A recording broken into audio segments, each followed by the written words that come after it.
नमस्कार दोस्तों। आज से हम राजनीति विज्ञान के एक नए आयाम की शुरुआत करने जा रहे हैं और वो है अंतर्राष्ट्रीय संबंध या इंटरनेशनल रिलेशंस। इंटरनेशनल रिलेशंस में सैद्धांतिक रूप से कौन कौन सी धारणाएं हैं, उन सब का हम अध्ययन करेंगे। ये सब अध्ययन करने के बाद हम अध्ययन करेंगे कि उसके एप्लीकेशंस क्या क्या हैं। एप्लीकेशन के रूप में हम अध्ययन करते हैं फॉरेन पॉलिसी का, और सिद्धांत के रूप में हम अध्ययन करते हैं अंतर्राष्ट्रीय संबंधों का। तो सबसे पहले हम जान लेते हैं कि अंतर्राष्ट्रीय संबंध होते क्या हैं। अंतर्राष्ट्रीय संबंधों की परिभाषा क्या होती है या अंतर्राष्ट्रीय संबंध होते क्या हैं। तो यदि सीधे शब्दों में हम बात करें तो अंतर्राष्ट्रीय संबंध, जैसा कि नाम से स्पष्ट है कि दो देशों के बीच के संबंध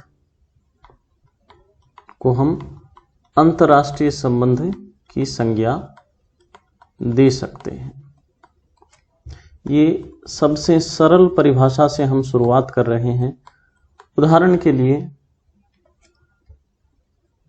भारत और पाकिस्तान, ये दो देश हैं, ये इनके अंतर्राष्ट्रीय संबंधों का दायरा है। अब यहां एक और महत्वपूर्ण बात यह आती है कि क्या विश्व में दो ही देश भारत और पाकिस्तान ही? क्या विश्व में सिर्फ देश नाम की ही संस्थाएं हैं, राष्ट्र ही हैं और कोई संस्थाएं नहीं हैं?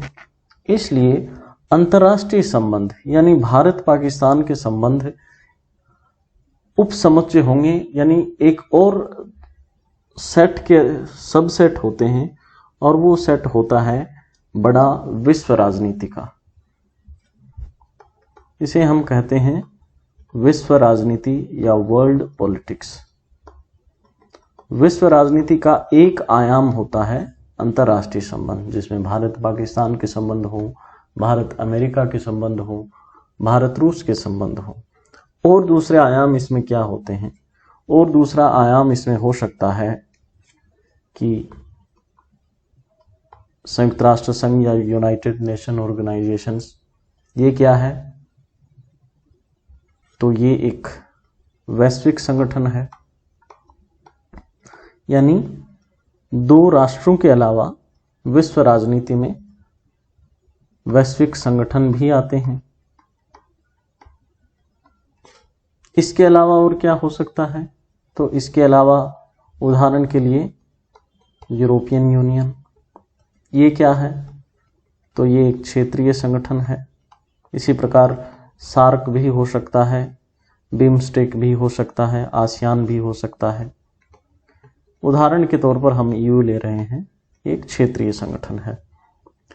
इसके अलावा ये यहाँ तक के जो संगठन थे उनमें कहीं न कहीं राज्यों का, राष्ट्रों का इन्वॉल्वमेंट है। वहाँ की सरकारों का, राजनीतिक प्रतिनिधियों का या राजनीतिक प्रक्रियाओं का इन्वॉल्वमेंट है, उनका सम्मिलन है। लेकिन इसके अलावा एक और चीज भी होती है जिसे हम बहुराष्ट्रीय कंपनी या मल्टीनेशनल कंपनीज कहते हैं। ये पूर्ण तौर से निजी कंपनियां होती हैं, लेकिन ये भी बहुत हद तक निर्धारित करती हैं किसी देश के साथ दूसरे देश के संबंधों को, उसमें एक बड़ा कारक होती हैं। तो अंतर्राष्ट्रीय संबंध विश्व राजनीति के सबसेट हैं। विश्व राजनीति में अंतर्राष्ट्रीय संबंधों के अलावा वैश्विक संस्थाएं आती हैं। यूएनओ हो गया, डब्ल्यूटीओ हो गया, इस प्रकार की संस्थाएं। क्षेत्रीय संगठन आते हैं, जैसे ईयू है, आसियान है, सार्क है, बिम्स्टेक है, या फिर निजी कंपनियां भी इस दायरे में आती हैं। ये अंतर्राष्ट्रीय संबंधों की सरल परिभाषा जहां से हम शुरुआत कर रहे हैं। अब अंतर्राष्ट्रीय संबंधों का हम अध्ययन कैसे करते हैं? क्या एक ही तरीका होता है, उसी पर हम चलते जाते हैं? या कुछ अलग अलग तरीके होते हैं। तो यहाँ हम आपको बता दें कि अंतर्राष्ट्रीय संबंधों का जब हम अध्ययन करते हैं तो उसके कई अलग अलग तरीके होते हैं, कई अलग अलग सिद्धांत होते हैं, कई अलग अलग उपागम या अप्रोचेज होती हैं।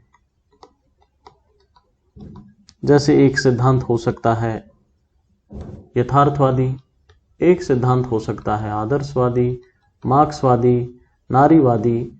इनमें विचारकों का, सिद्धांतकारों का देखने का, संबंधों को देखने का नजरिया अलग अलग होता है। उसी प्रकार से संबंधों की व्याख्या की जाती है।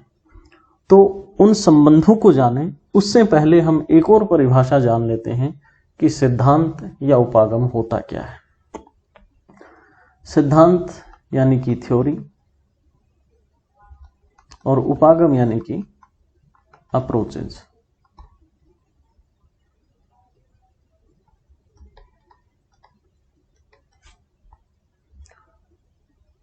तो सिद्धांत या उपागम की यदि हम बात करें, सबसे पहले सिद्धांत की बात करें। सिद्धांत शब्द वैसे मानविकी विषयों के लिए, ह्यूमैनिटीज के लिए पूर्णतः सही नहीं होता है, क्योंकि सिद्धांत प्राकृतिक विज्ञानों में जहां सटीक भविष्यवाणी, सब्जेक्ट की ऑब्जेक्टिविटी रहती है, निश्चितता रहती है घटनाओं की, जैसे गुरुत्वाकर्षण है, कोई चीज को ऊपर फेंकेंगे तो नीचे आएगी ही आएगी, उसमें हम यथार्थवादी, आदर्शवादी, मार्क्सवादी उसकी व्याख्या नहीं कर सकते गुरुत्वाकर्षण की।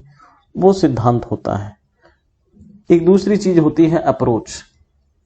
एक चीज को दो तीन नजरियों से देखने का जो तरीका होता है उसे अप्रोच कहते हैं। लेकिन फिर भी दोनों शब्द समान अर्थों में इस्तेमाल किए जाते हैं, तो सिद्धांत या उपागम हम कह सकते हैं। अब किसी उपागम की परिभाषा की शुरुआत हम कहां से करेंगे? मान लीजिए कोई घटना घटित होती है, तो उस घटना की पड़ताल करना,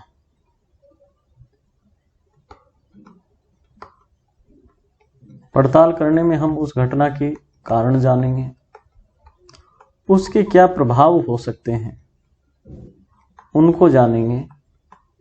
ये आता है पहला फेज।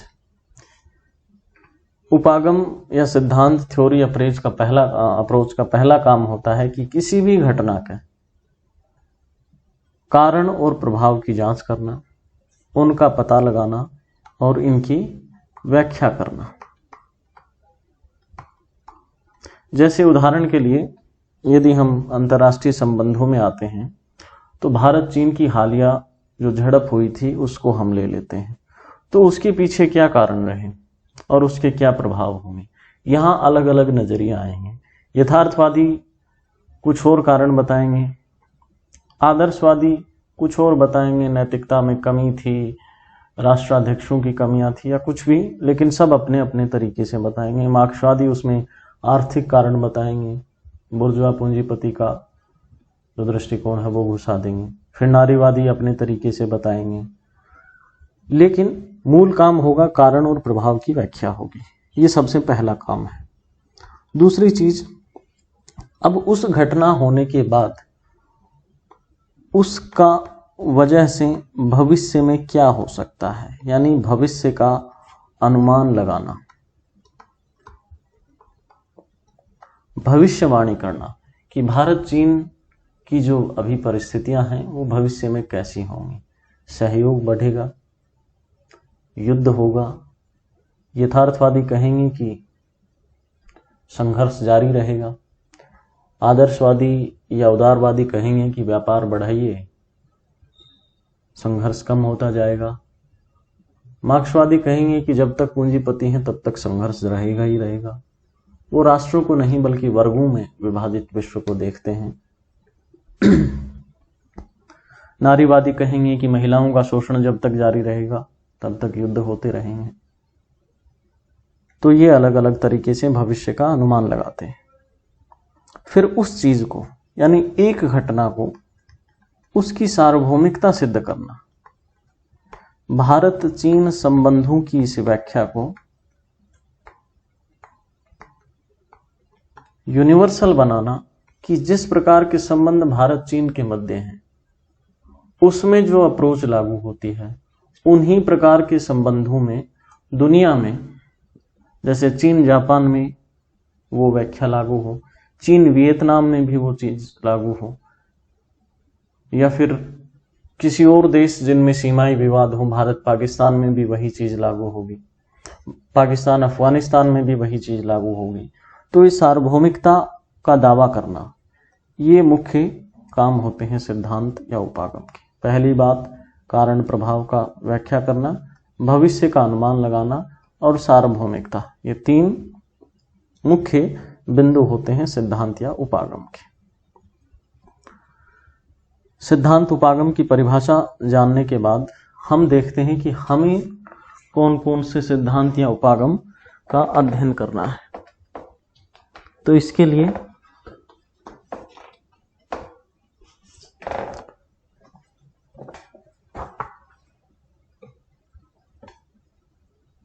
सबसे पहला जो और सर्वप्रमुख, जिसके आधार पर अंतर्राष्ट्रीय संबंधों को सबसे सटीक तौर पर परिभाषित किया जाता है, वह आता है यथार्थवाद या रियलिज्म।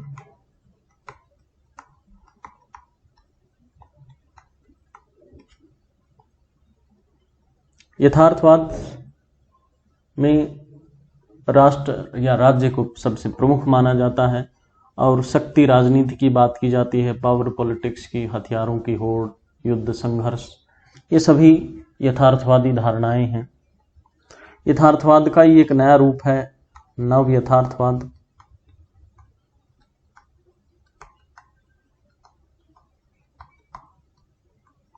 नव यथार्थवाद पुरानी जो अवधारणा है यथार्थवाद की, परंपरागत धारणा, उसमें कुछ संशोधन करता है।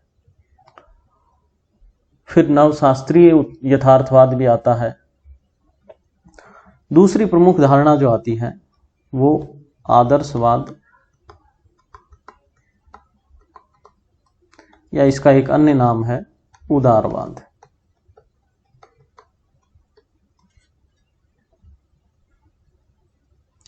ये बात करते हैं लोकतंत्र की, शांति की, कि लोकतंत्र बढ़ेगा तो युद्ध कम होते जाएंगे, अंतर्राष्ट्रीय संबंध सुधरते जाएंगे, वैश्विक संगठनों की जैसे यूनाइटेड नेशंस, यूरोपियन यूनियन, यानी एक प्रकार से शांति सहयोग की बात करते हैं, नैतिकता की बात करते हैं। इसी का एक परिवर्धित संस्करण है नव उदारवाद।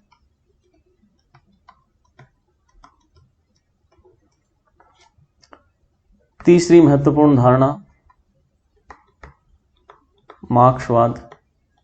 मार्क्स ने हालांकि खुद अंतर्राष्ट्रीय संबंधों के विषय में ज्यादा बातें नहीं कही, लेकिन उन्हीं के विचारों के आधार पर कुछ सिद्धांतकारों ने अंतर्राष्ट्रीय व्यवस्था के लिए कुछ सिद्धांत दिए हैं। उन्हें हम मार्क्सवाद की श्रेणी में रख सकते हैं। मार्क्सवाद में वर्ग को महत्व दिया जाता है राष्ट्र राज्य की बजाय। पूंजीपति बुर्जुआ वर्ग और सर्वहारा वर्ग।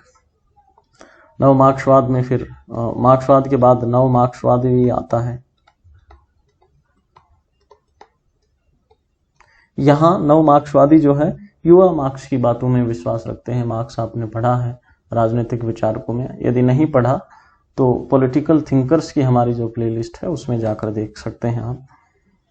मार्क्सवादी जो है सिर्फ आर्थिक कारकों की बात करते हैं, नव मार्क्सवादी आर्थिक कारकों के साथ साथ अन्य कारकों की भी बात करते हैं। फिर आता है रचनावाद या संरचनावाद, कंस्ट्रक्टिविस्ट जिसे कहा जाता है।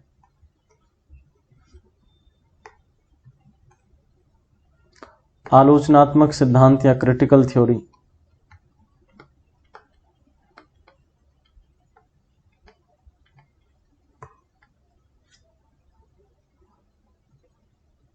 और एक है नारीवाद, पर्यावरणवाद, यानी कई विचारधाराएं हैं, कई उत्तर आधुनिकतावाद, पोस्ट मॉडर्निज्म,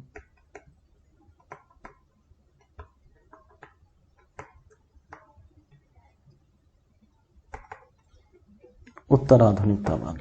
तो ये विचारधाराएं हैं या अध्ययन के उपागम हैं, इनके दृष्टिकोण से हमें किस प्रकार अंतर्राष्ट्रीय संबंधों की व्याख्या कर सकते हैं, उनको हमें देखना है। तो आज हम शुरुआत करेंगे यथार्थवाद से। ठीक है, यानी आज का जो हमारा मुख्य अध्ययन बिंदु होगा वह होगा यथार्थवाद या रियलिज्म।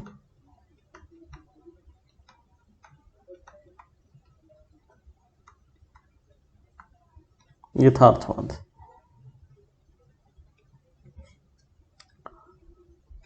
जब हम यथार्थवाद की बात करते हैं तो चूंकि यथार्थवाद में फिर परंपरागत यथार्थवाद, नव यथार्थवाद, ये कई विभाजन भी होते हैं, लेकिन कुछ मूल मान्यताएं हैं कि जो सभी यथार्थवादी मानते हैं।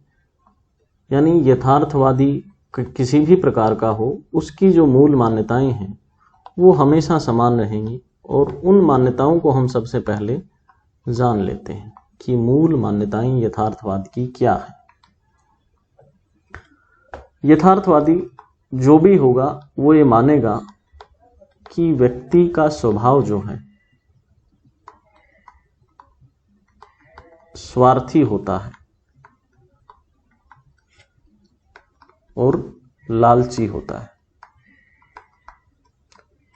स्वार्थी का मतलब सिर्फ अपने ही हित के बारे में सोचता है, अपना हित पूर्ति करना चाहता है, और लालची का मतलब ज्यादा से ज्यादा चीजें प्राप्त करना चाहता है। फिर दूसरा पक्ष कि व्यक्ति जो है दूसरे पर प्रभुत्व जमाना चाहता है। व्यक्ति दूसरे व्यक्ति पर प्रभुत्व जमाना चाहता है, और प्रभुत्व के लिए उसे शक्ति की चाहत होती है, यानी वो पावर पाना चाहता है। स्वार्थी होता है, लालची होता है और शक्ति की चाहत रखता है। इसी बात का वो आगे विस्तार करते हैं। यथार्थवादी कहते हैं कि यही चीज जो है अंतर्राष्ट्रीय संबंधों में भी लागू होती है, और एक राज्य दूसरे राज्य के साथ शक्ति संघर्ष में उलझा हुआ है। यानी एक राज्य दूसरे राज्य से अधिक शक्ति पाना चाहता है। क्यों पाना चाहता है? क्योंकि वह अपनी हित पूर्ति करना चाहता है। क्यों पाना चाहता है? क्योंकि वह लालची है और दूसरे राष्ट्रों पर प्रभुत्व जमाना चाहता है। इसलिए राज्य राज्य शक्ति संघर्ष में उलझे हुए हैं। अब शक्ति संघर्ष में शक्ति प्राप्त करना सभी की इच्छा होती है, लेकिन शक्ति प्राप्त कैसे की जाए? तो शक्ति प्राप्त करने के लिए जरूरी है कि उस राज्य की सैनिक क्षमता बड़ी ज्यादा होनी चाहिए कंपैरेटिव टू दैट स्टेट जिस पर वह प्रभुत्व जमाना चाहता है।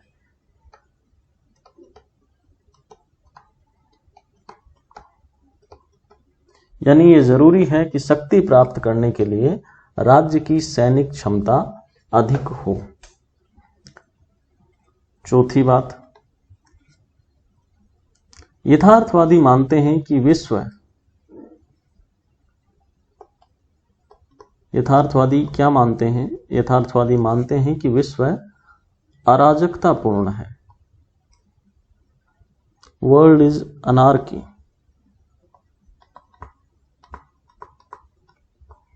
अराजकतापूर्ण जब हम कहते हैं तो हमारा क्या मतलब होता है? विश्व अराजकतापूर्ण है, इसका मतलब ये है, सबसे पहली बात कि राज्य सर्वोच्च है। राज्य जब सर्वोच्च होगा तो उस पर कोई शासन करने वाली इकाई नहीं होगी। शासन करने वाली इकाई नहीं होगी, नियंत्रण नहीं होगा, यानी हर राज्य एक दूसरे से स्वतंत्र है और वही सर्वोच्च है, अपना सर्वेसर्वा है, जिसे संप्रभुता भी कहा जाता है। यानी हर राज्य संप्रभु है। अब चूंकि अराजकता है, राज्य ही सर्वोच्च है, तो इसका मतलब है कोई व्यवस्था नहीं है, कोई व्यवस्था नहीं है, कोई व्यवस्थापक नहीं है। व्यवस्था नहीं प्लस व्यवस्थापक नहीं।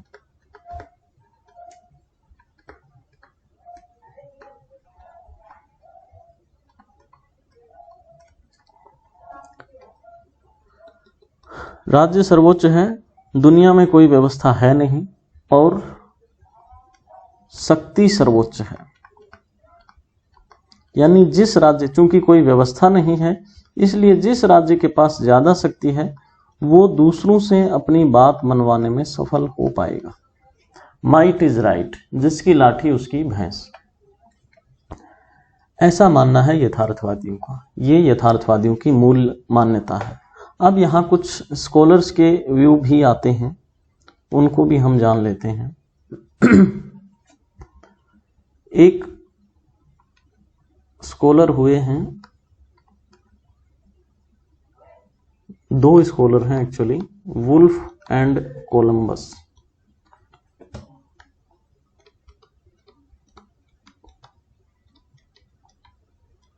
वुल्फ और कोलंबस ने क्या कहा?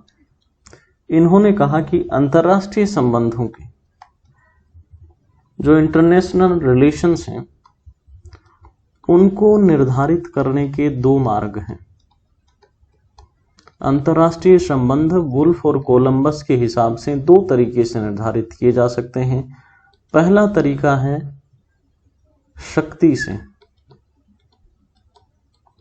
और दूसरा तरीका है न्याय से।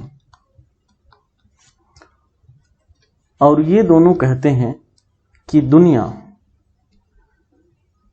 न्याय से नहीं चलती है। अंतर्राष्ट्रीय संबंध निर्धारित करने के दो तरीके हैं, शक्ति और न्याय, लेकिन दुनिया न्याय से नहीं चलती है, दुनिया शक्ति से चलती है। जिसके पास ज्यादा शक्ति होगी वही दुनिया में अपना प्रभुत्व जमाने में सफल हो पाएगा। दुनिया शक्ति से चलती है, ये मानना है वुल्फ एंड कोलंबस का। दो और स्कॉलर हुए, बेलिस एंड स्मिथ। ये भी इसी प्रकार की बात करते हैं, लेकिन चूंकि शब्दों का हेरफेर है, स्कॉलर के शब्द हैं, इसलिए हम ध्यान में रखना थोड़ा सा जरूरी है। Bayliss and Smith. Bayliss and Smith क्या कहते हैं? ये कहते हैं कि यथार्थवाद की जो मूल मान्यता है, यथार्थवाद की मूल मान्यता को तीन शब्दों में अभिव्यक्त किया जा सकता है। पूरे रियलिज्म को निर्धारित करने के लिए तीन शब्द हैं। पहला स्टैटिज्म,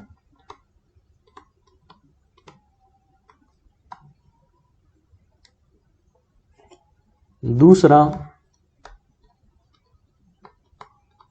सेल्फ हेल्प,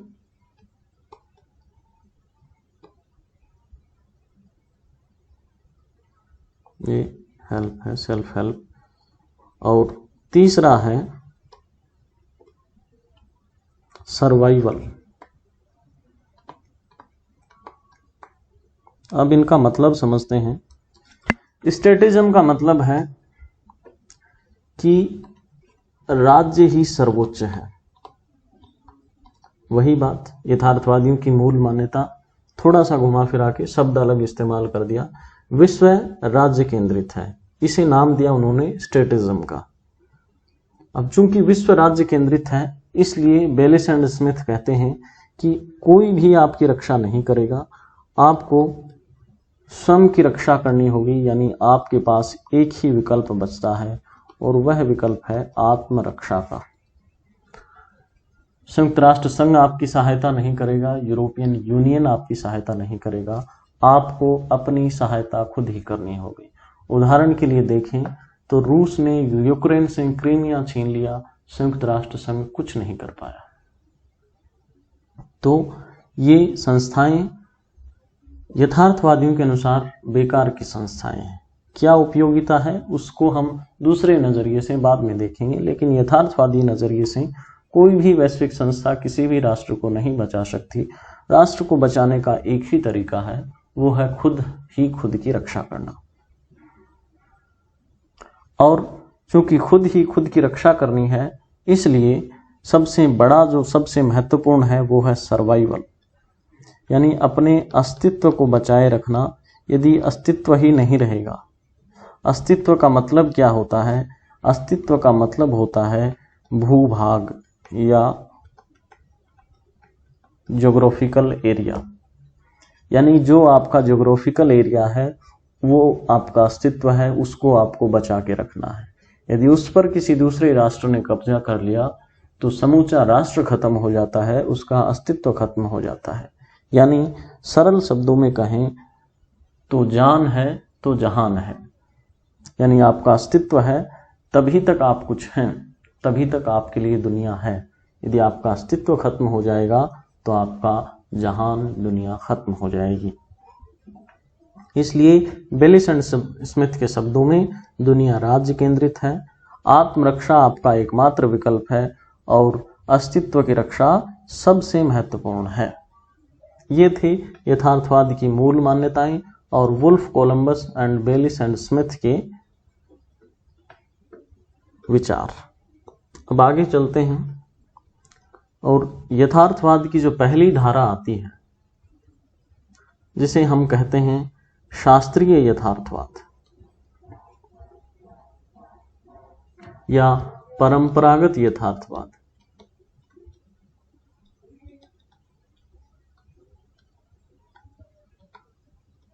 परंपरागत यथार्थवाद, इस पर चलते हैं और परंपरागत यथार्थवाद क्या है इसकी व्याख्या करते हैं।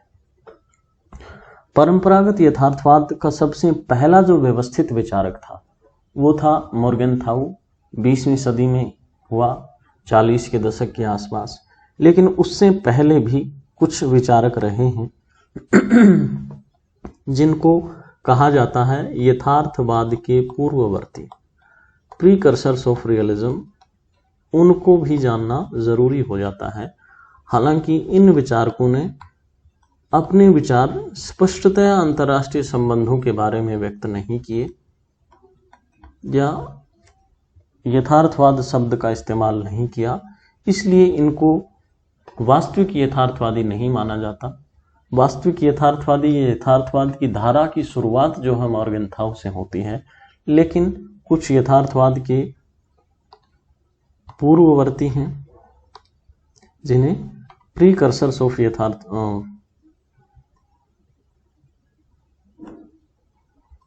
प्रीकर्सर्स ऑफ रियलिज्म यथार्थवाद के पूर्ववर्ती कहा जाता है। सॉरी, सबसे पहला नाम इसमें आता है, यथार्थवाद हो और चाणक्य का नाम नहीं आए तो ऐसा संभव नहीं है। तो सबसे पहला नाम चाणक्य का आता है।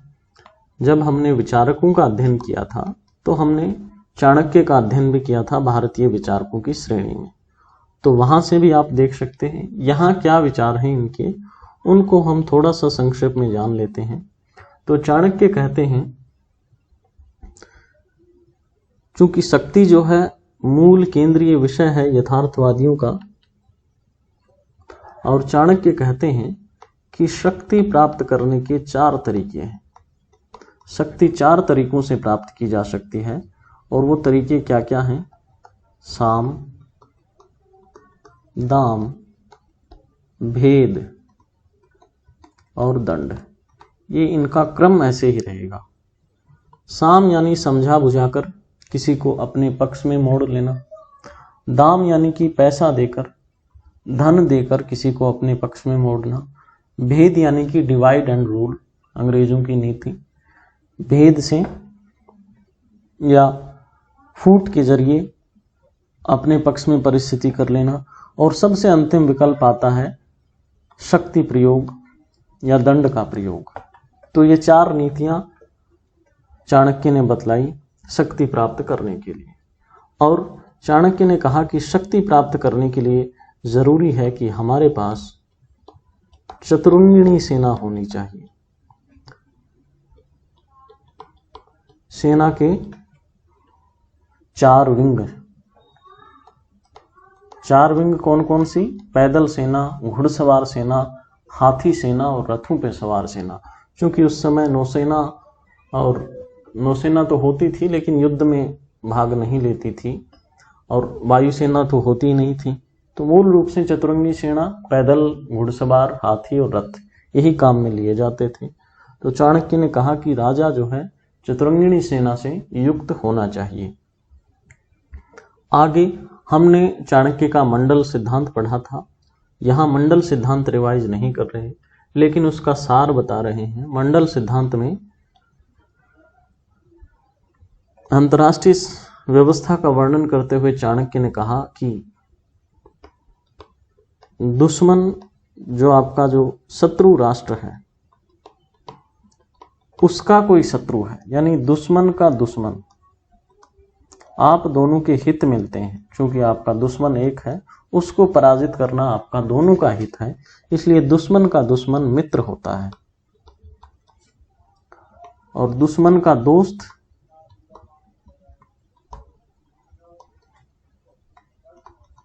शत्रु राष्ट्र का जो मित्र है वह भी शत्रु ही होता है, दुश्मन ही होता है। ठीक। और तीसरी बात, दोस्त का दोस्त, मित्र का मित्र,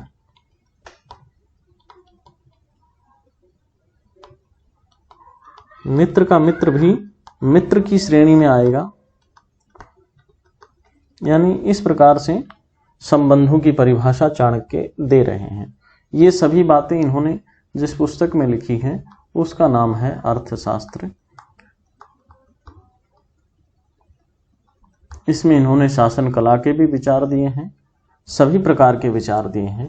अंतर्राष्ट्रीय संबंधों के बारे में ये विचार थे चाणक्य के। ठीक। अब दूसरे विचारक की बात करते हैं। यथार्थवाद के पूर्ववर्ती ही अभी हम बात कर रहे हैं। इसमें दूसरे विचारक हैं, एक यूनानी विचारक थे जिनका नाम था थ्यूसिडाइड्स।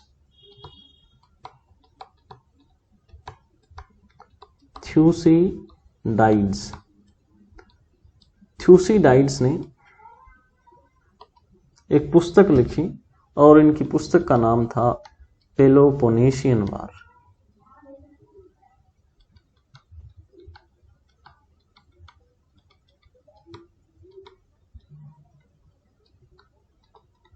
इस पुस्तक में थ्यूसिडाइड्स एक युद्ध का वर्णन करते हैं।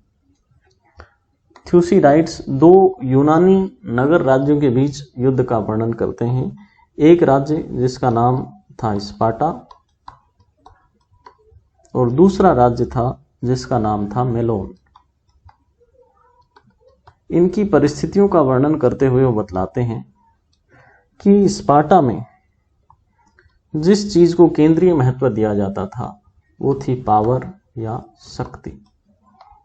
शक्ति को राष्ट्रीय हित का पर्याय माना जाता था और स्पार्टावासी अपने हित या राष्ट्रीय हित की बात अधिक करते थे। राष्ट्रीय हित उनका केंद्रीय महत्व वाला बिंदु होता था। स्पार्टा की सैन्य क्षमता बहुत अधिक विकसित थी।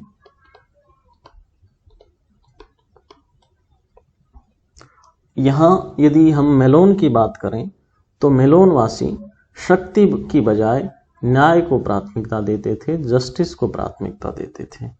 ये राष्ट्रीय हितों की बजाय पीस, शांति के पुजारी थे और सैन्य क्षमता को बढ़ाने की ओर ध्यान नहीं दिया इन्होंने, और ये सैन्य रूप से कमजोर थे। इसका परिणाम क्या होगा आप समझ पा रहे होंगे। स्पार्टा ने मेलोन को अपने में शामिल करने का बात कही। मेलोन ने इनकार किया कि नहीं, ये नीति नियमों के विरुद्ध है, नैतिकता के विरुद्ध है। दोनों में युद्ध हुआ और स्पार्टा विजयी हुआ। नैतिकता की दृष्टि से देखा जाए तो स्पार्टावासी गलत थे, लेकिन थ्यूसिडाइड्स कहते हैं कि जिसके पास शक्ति है वहीं उसी की बात मानी जाएगी, उसी की नैतिकता की परिभाषा मानी जाएगी। इसलिए ज़रूरी है कि राष्ट्रीय हित को बढ़ावा दिया जाए, शक्ति बढ़ाई जाए, सैन्य क्षमता बढ़ाई जाए। यदि आप न्याय की बात करते रहेंगे, शांति की बात करते रहेंगे, सैन्य क्षमता पर कोई ध्यान नहीं देंगे, तो आपका हश्र मैलून जैसा होगा। ठीक, ये थी थ्यूसिडाइड्स। तीसरा और महत्वपूर्ण नाम आता है प्रीकर्सर्स ऑफ रियलिज्म में मैकियावली। मैकियावली भी हम राजनीतिक विचारकों में पढ़ चुके हैं, लेकिन उनके अंतर्राष्ट्रीय पक्ष को थोड़ा सा दोबारा रिवाइज करते हैं। मैकियावली ने पुस्तक लिखी प्रिंस में वो राजा के या राजकुमार के गुणों का वर्णन करते हैं, उसे कैसा होना चाहिए वो बताते हैं। यहाँ वो बात करते हैं शक्तिशाली राजा की।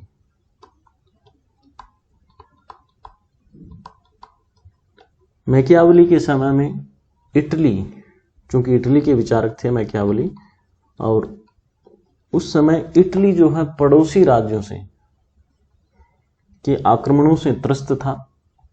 फ्रांस, स्पेन इत्यादि जो आसपास शक्तिशाली राजा थे वो आक्रमण करते रहते थे इटली पर। इसलिए मैकियावली कहते हैं कि इटली के लिए जरूरी है कि राजा शक्तिशाली होना चाहिए, वही जो है इटली की सुरक्षा कर पाएगा।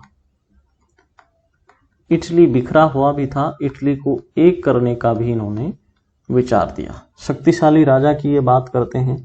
फिर आगे ये कहते हैं कि राजा के लिए जो चीज जरूरी है वो है आर्ट ऑफ वार, यानी युद्ध की कला। ये कहते हैं कि राजा को युद्ध कला में निपुण होना चाहिए। उसके लिए जरूरी नहीं है कि वह दर्शन शास्त्र का, फिलोसफी का ज्ञाता हो।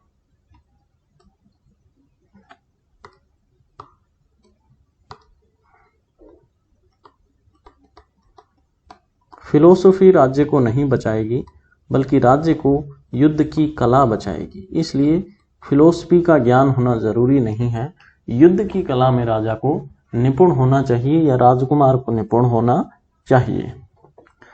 फिर आगे मैकियावली कहते हैं कि प्रत्येक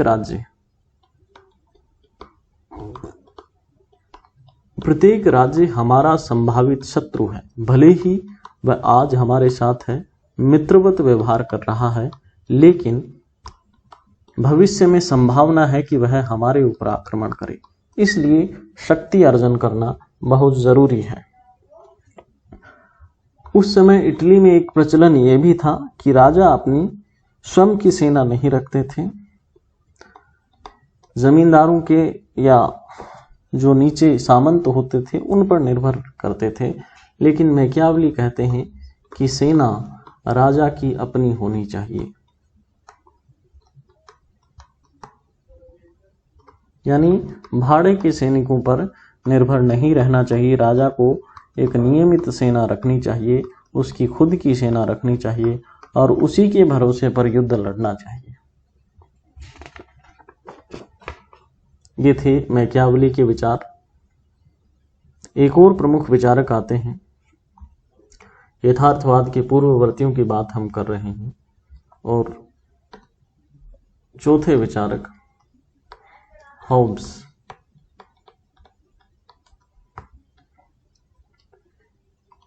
यथार्थवाद की मूल मान्यताओं की तरह हॉब्स भी मानते हैं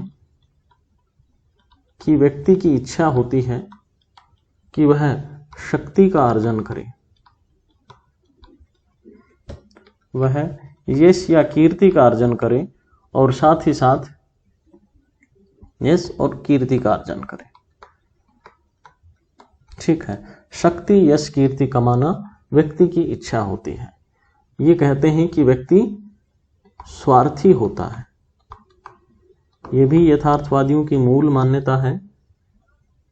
चूंकि व्यक्ति स्वार्थी होता है, इसलिए होब्स कहता है कि राज्य की सुरक्षा के लिए जरूरी है कि राजा शक्तिशाली होना चाहिए।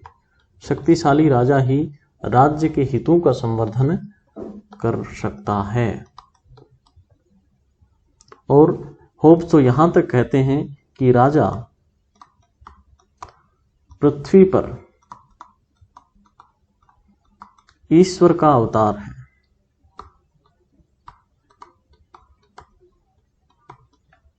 ईश्वर का अवतार है। King is march of god on earth, राजा पृथ्वी पर ईश्वर का अवतार है, ये होब्स का मानना था। यानी वो भी शक्ति की बात कर रहे हैं, कीर्ति की बात कर रहे हैं, मनुष्य को स्वार्थी बता रहे हैं। यहाँ एक और नाम भी आता है, हालांकि उनको हम उदारवादी विचारकों की श्रेणी में रखते हैं, लेकिन अंतर्राष्ट्रीय संबंधों का पक्ष जब हम देखते हैं तो रूसों को भी यथार्थवाद के पूर्ववर्तियों में शामिल किया जाता है। राज्य की राजनीति के विषय में उनके विचार उदारवादियों की श्रेणी में आते हैं, अंतर्राष्ट्रीय राजनीति के इस विषय में उनके विचार यथार्थवादियों की श्रेणी में आते हैं। तो दोनों पुट उनके विचारों में दिखाई देते हैं। रूसो कहते हैं कि सबसे महत्वपूर्ण है राज्य की सुरक्षा। राज्य की सुरक्षा को रूसो सबसे महत्वपूर्ण मानते हैं और कहते हैं कि राज्य की सुरक्षा के लिए प्रत्येक व्यक्ति को सहयोग करना चाहिए। प्रत्येक व्यक्ति को सहयोग करना चाहिए। फिर आगे ये कहते हैं कि राज्य की सुरक्षा के लिए जो बेहतर शासन पद्धति है वह लोकतंत्र है। यानी लोकतंत्र से राज्य की सुरक्षा, मूल उद्देश्य उनका राज्य की सुरक्षा है, लोकतंत्र उसको एक साधन के रूप में ये बतला रहे हैं। आगे ये कहते हैं कि राज्य संप्रभु है। संप्रभु का मतलब कि उसके ऊपर कोई और नहीं है। संप्रभु है, सर्वशक्तिमान है, कोई भी शक्ति राज्य से ऊपर नहीं है, किसी की बातें राज्य नहीं मानता, वह अपने आप में सुप्रीम है। इसलिए प्रत्येक व्यक्ति को राज्य की आज्ञा का पालन करना चाहिए, ऐसा रूसो का मानना था। तो ये हुए यथार्थवाद के पूर्ववर्ती। इनमें हमने देखा चाणक्य को, हमने देखा थ्यूसिडाइड्स को, मैकियावेली को और होब्स तथा रूसो को। इसके बाद मॉर्गनथाउ का यथार्थवाद आता है, मॉर्गनथाउ के विचार आते हैं। तो हम अध्ययन करेंगे यथार्थवाद के प्रतिनिधि विचारक, यथार्थवाद को एक धारा के रूप में स्थापित करने वाले सर्वप्रथम सिद्धांतक पक्ष यथार्थवाद का जिन्होंने रखा वो थे मॉर्गनथाउ।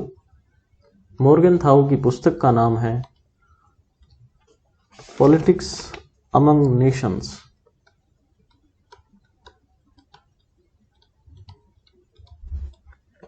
Politics among Nations. यदि हम इनके समय की बात करें तो ये पुस्तक लगभग 40 के दशक में लिखी गई थी, द्वितीय विश्व युद्ध की समाप्ति के आसपास। उससे कुछ समय पहले प्रथम विश्व युद्ध हुआ था, फिर द्वितीय विश्व युद्ध हुआ। यथार्थवाद की पूर्ण पराकाष्ठा वाला माहौल था वो, और वहां पर मॉर्गनथाउ के विचार विकसित होते हैं। यहाँ वो आलोचना करते हैं उस समय के अमेरिकी राष्ट्रपति जिन्होंने जो 14 सूत्री आदर्शवादी कार्यक्रम दिया था प्रथम विश्व युद्ध की समाप्ति के बाद, वुडरो विल्सन ने, उसकी भी आलोचना ये करते हैं और अपनी इस पुस्तक में ये यथार्थवाद का प्रतिपादन करते हैं। इस प्रतिपादन में ये मूल रूप से 6 बातें करते हैं, 6 सिद्धांत देते हैं, 6 मूल सिद्धांत मॉर्गनथाउ के। सबसे पहली बात, मॉर्गनथाउ कहते हैं कि अंतर्राष्ट्रीय राजनीति का मूल आधार क्या है। अंतर्राष्ट्रीय राजनीति का जो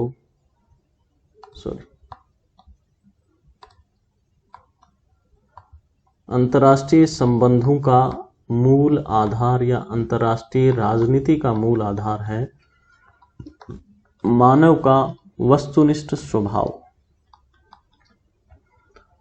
objective nature of human being.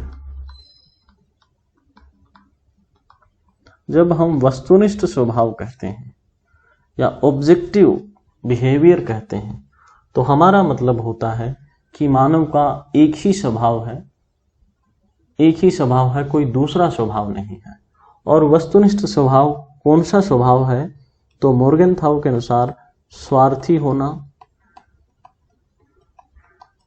लालची होना,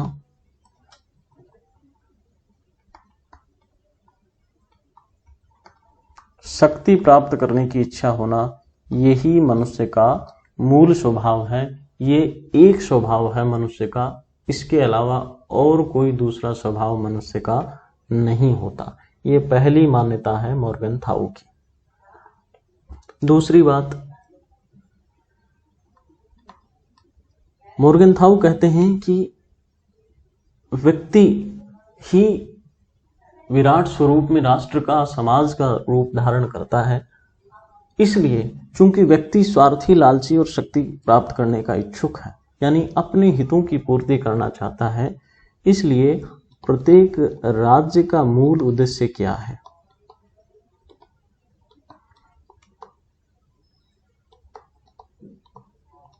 प्रत्येक राज्य का मूल उद्देश्य है राष्ट्रीय हितों को पूरा करना। प्रत्येक राज्य का मूल उद्देश्य है किसी भी प्रकार से येन केन प्रकारेण राष्ट्रीय हित पूरे होने चाहिए।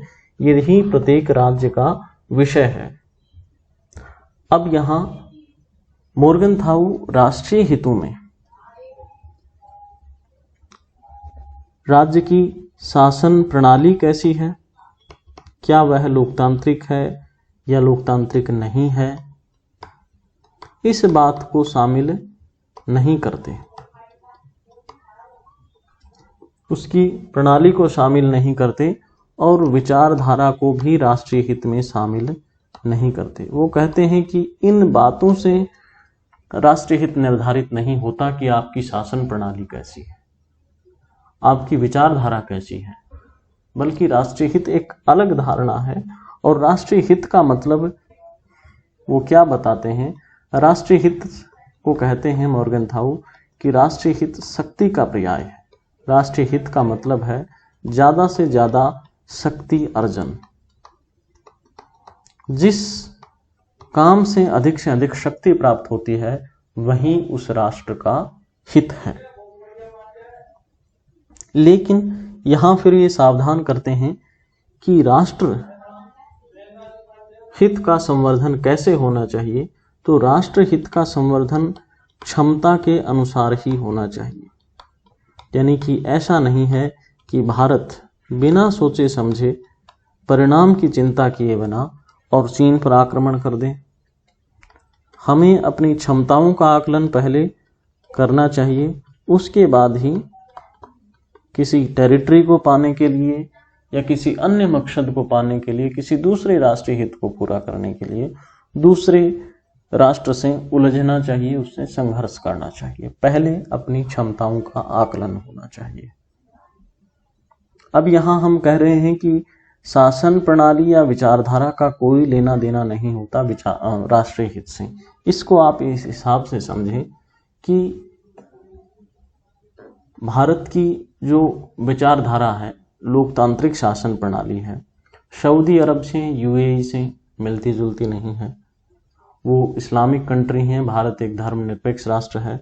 भारत में लोकतांत्रिक शासन है, वहाँ एक व्यक्ति का शासन है, लेकिन फिर भी दोनों में सहयोग है। इसका कारण है कि यूएई सऊदी अरब को अपना तेल बेचना है, भारत को तेल खरीदना है, भारत को अपने प्रवासी मजदूर वहां भेजने हैं। दोनों के हितों का संवर्धन हो रहा है। इसमें शासन प्रणाली से, विचारधारा से कोई लेना देना नहीं है। पाकिस्तान एक इस्लामिक राष्ट्र है, लोकतंत्र वहां अधिक सफल है नहीं। सऊदी अरब भी इस्लामिक राष्ट्र है, लेकिन फिर भी उन्होंने जो एयर स्ट्राइक हुई, पाकिस्तान पर हमने हमला किया, उसका उस समय इन्होंने पक्ष नहीं लिया। बालाकोट एयर स्ट्राइक के समय सऊदी अरब, यूएई ने पाकिस्तान का पक्ष नहीं लिया, उन्होंने भारत के पक्ष में बोला। कारण उनका राष्ट्रीय हित। यानी सही शब्दों में कहें तो कोई भी राष्ट्र अपने राष्ट्रीय हितों के खिलाफ काम नहीं करता, ये ही मोर्गनथाउ का मानना है। हम राष्ट्रीय हितों की ओर आगे व्याख्या कर रहे हैं। तो मोर्गनथाउ कहते हैं कि राष्ट्रीय हित शक्ति का पर्याय होते हैं, शक्ति अर्जन ही राष्ट्रीय हित का वर्धन है, लेकिन राष्ट्रीय हित अपनी क्षमता के हिसाब से ही होना चाहिए, बूते से बाहर जाकर के हित पूर्ति नहीं करनी चाहिए, वरना लेने के देने पड़ सकते हैं। अब वो राष्ट्रीय हितों का एक विभाजन भी करते हैं। मोर्गनथाउ कहते हैं कि हित दो प्रकार के होते हैं। दो क्या, कौन कौन से प्रकार? तो पहले हैं केंद्रीय, या हम कह सकते हैं कोर नेशनल इंटरेस्ट, और दूसरे हैं सहायक या सब्सिडरी।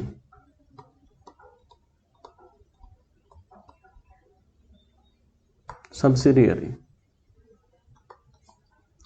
कोर नेशनल इंटरेस्ट का क्या मतलब हुआ कि ऐसे हित जिनसे किसी भी कीमत पर किसी प्रकार का समझौता नहीं किया जा सकता, यानी हर परिस्थिति में हमें उनकी रक्षा करनी ही है। जैसे कि राष्ट्रीय सुरक्षा, यानी चीन यदि भारत की टेरिटरी को छीनना चाहता है तो उस बात से कोई भी समझौता नहीं किया जाएगा और हमारे सैनिक बदले में कार्रवाई करेंगे, भले ही वो डोकलाम हो या जो हालिया विवाद लद्दाख का हुआ वो हो, इस चीज से कोई समझौता नहीं होगा। लेकिन एक होता है सब्सिडियरी, सहायक राष्ट्रीय हित, और इनसे समझौता हो सकता है, इन पर हम कॉम्प्रोमाइज कर सकते हैं। समझौता हो सकता है का मतलब कि अगर इनकी पूर्ति ना भी हो तो चलेगा, लेकिन कोर नेशनल इंटरेस्ट तो हर हाल में पूरे होने चाहिए। जैसे कि उदाहरण के तौर पर हम देखें तो भारत और चीन में, भारत व्यापार घाटे में रहता है, लेकिन फिर भी हम चीन के साथ व्यापार करते हैं, हमने व्यापार बंद नहीं किया, क्योंकि ये सहायक राष्ट्रीय हित है। अगर पूर्ति नहीं होती तो चिंता की बात नहीं, लेकिन यदि टेरिटरी छीनने की, भूभाग छीनने की चीन कोशिश करता है तो हम उसे कड़ा जवाब देंगे। तो ये हुआ एक विभाजन हितों का। एक दूसरा विभाजन भी यहां आता है। दूसरा विभाजन होता है, हितों को हम विभाजित करते हैं राष्ट्रीय और उपराष्ट्रीय।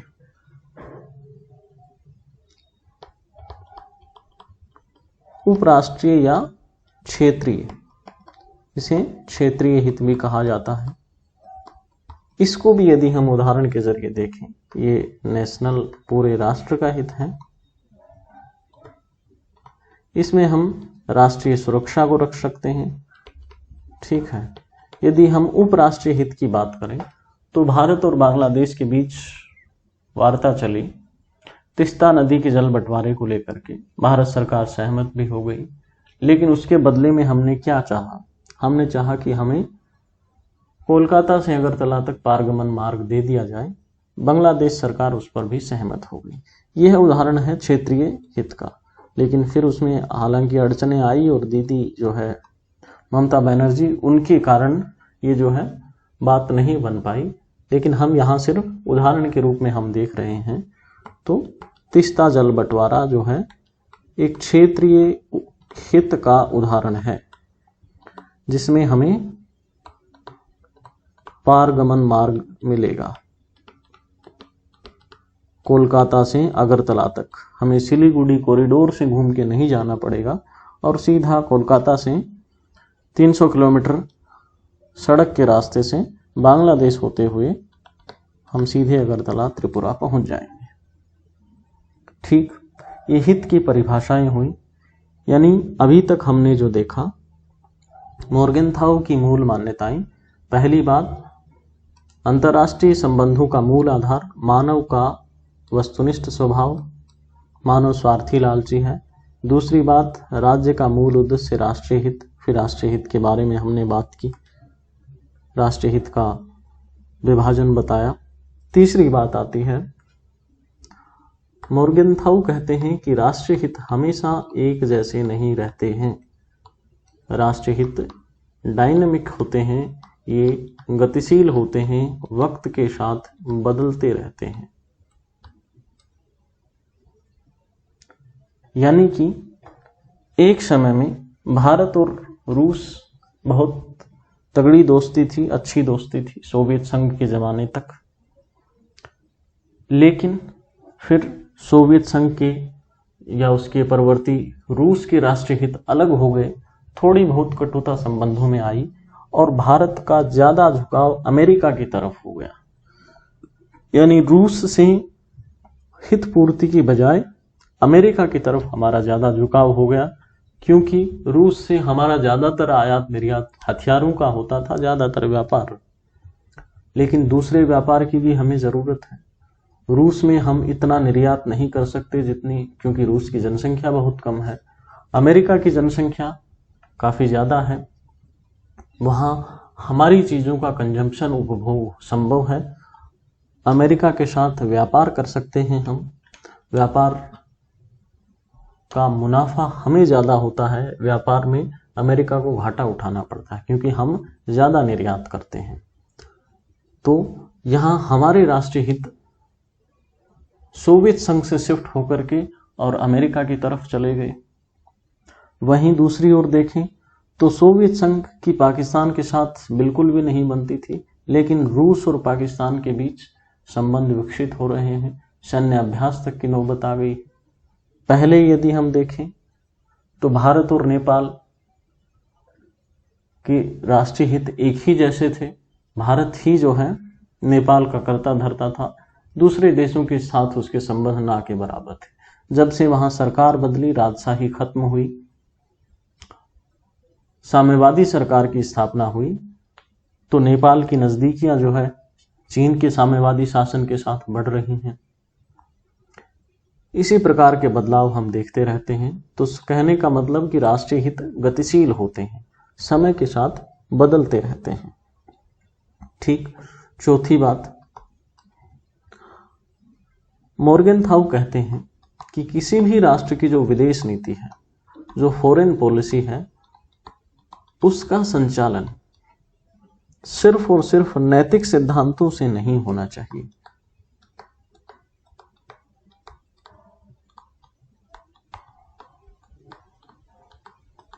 मोर्गेनथाउ कह रहे हैं कि नैतिकता से विदेश नीति का संचालन नहीं होना चाहिए, बल्कि तर्क और विवेक से विदेश नीति संचालित की जानी चाहिए। क्यों? क्योंकि विदेश नीति का मूल मकसद क्या है, विदेश नीति का उद्देश्य क्या है? इसका उद्देश्य है राष्ट्रीय हित। और यदि नैतिकता से राष्ट्रीय हितों की पूर्ति नहीं होती है तो यह जरूरी नहीं है कि हम नैतिक बने रहें, बल्कि हमें उस काम को करना चाहिए, उस संबंध को बढ़ाना चाहिए जिससे हमारे राष्ट्रीय हित पूरे होते हों। यहाँ एक चीज को ध्यान देना जरूरी है कि हम कह रहे हैं कि नैतिकता से संचालन नहीं होना चाहिए, इसका मतलब नैतिकता का विरोध करना नहीं है। हम ये नहीं कह रहे हैं, या मोर्गेनथाउ ये नहीं कह रहा है कि आप नैतिकता का विरोध करो, बल्कि वो सिर्फ इतना कह रहा है कि आप नैतिकता से निरपेक्ष रहें। यानी यहां 3 शब्द आते हैं। 3 शब्द कौन से आते हैं? एक होता है मोरल, एक होता है इमोरल, एक आता है अमोरल। मोरल यानी नैतिक, इमोरल अनैतिक, हर परिस्थिति में नैतिकता के विरुद्ध, और अमोरल यानी नैतिकता से तटस्थ। कोई फर्क नहीं पड़ता कि नैतिक हो रहा है या नहीं, हमारा हित संवर्धन होना चाहिए। इसलिए मोर्गेनथाउ का ये जो विचार है यह इमोरल नहीं है, अमोरल है, नैतिकता से तटस्थ है। ठीक, ये बात समझ आ गई होगी। नैतिकता से तटस्थ है, नैतिकता का विरोध नहीं है, यानी नैतिकता को सेकेंडरी बना दिया जाता है, नैतिकता को द्वितीयक बना दिया जाता है। ठीक। अब यदि हम एक राज्य की दृष्टि से देखें, राज्य के लिए नैतिकता क्या है, तो ये एक राज्य है, एक तरफ नैतिकता है और एक तरफ है शक्ति संवर्धन या पावर। तो राज्य के लिए नैतिकता में क्या चीजें आएंगी? नैतिकता में आएगा न्याय, नैतिकता में हम बात करेंगे कि समानता की, सभी राष्ट्रों के साथ समान व्यवहार होना चाहिए। नैतिकता में हम बात करेंगे मानवाधिकारों की, यानी भले ही हमारा मित्र राष्ट्र हो, लेकिन अगर मानवाधिकारों का उल्लंघन हो रहा है तो हम यदि नैतिकता का पालन करते हैं तो उसका विरोध करेंगे। लेकिन यदि पावर की बात आती है तो यहां बात आती है राष्ट्रीय हितों की और बाकी सारी चीजें गौण हो जाती हैं। अब इसको उदाहरण के जरिए समझते हैं। यदि मानवाधिकारों के विरोध से राष्ट्रीय हितों की पूर्ति होती है तो वह चीज गलत नहीं है, यानी हमें मानवाधिकारों के उल्लंघन का विरोध करना चाहिए। जैसे कि आप देख सकते हैं, अमेरिका इजराइल द्वारा मानवाधिकारों के उल्लंघन का विरोध नहीं करता, लेकिन वही अमेरिका चीन द्वारा उइगर मुसलमानों का या हांगकांग में मानवाधिकारों के उल्लंघन की बात करता है। भारत ने आलोचना नहीं की रूस की, कब? जब रूस ने यूक्रेन की पर हमला करके क्रीमिया छीन लिया, क्योंकि रूस हमारा मित्र राष्ट्र है। जबकि भारत ने आलोचना की तुर्की की, जब तुर्की ने सीरिया पर हमला किया। या भारत आलोचना करता है पाकिस्तान की, जब पाकिस्तान बलूचिस्तान में मानवाधिकारों का उल्लंघन करता है।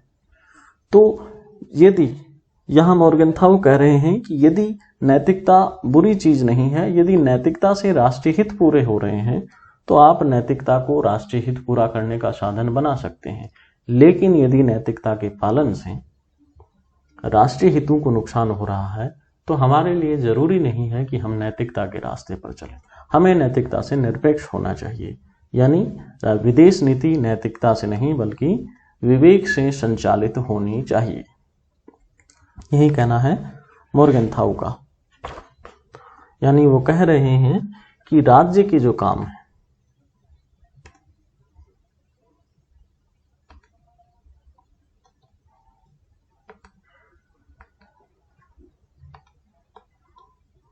मॉर्गेनथाउ कह रहे हैं कि राज्य के कामों का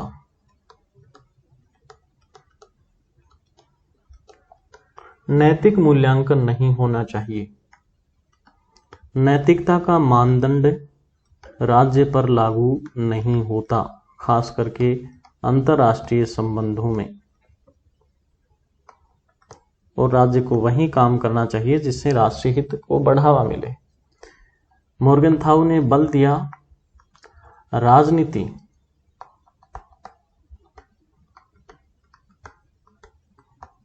और नैतिकता के विभाजन पर। यही बात हमने जब मैकियावली पढ़ा था वहां भी राजनीति और नैतिकता, प्रशासन नैतिकता के द्विविभाजन की बात आई थी। यही बात मॉर्गेनथाउ भी कहता है अंतर्राष्ट्रीय संबंधों के मामले में। वो कहता है कि राजनीति और नैतिकता का विभाजन होना चाहिए, यानी नैतिकता अलग चीज है, राजनीति, अंतर्राष्ट्रीय राजनीति अलग चीज है। तो ये थी चौथी अवधारणा जिसमें मॉर्गेनथाउ कहते हैं कि विदेश नीति नैतिकता से नहीं बल्कि विवेक से संचालित होनी चाहिए। पांचवी बात करते हैं। 6 मूल बिंदु थे मॉर्गेनथाउ के विचारों के, 4 हम पढ़ चुके हैं। पांचवी बात है, मॉर्गेनथाउ कह रहे हैं कि विदेश नीति में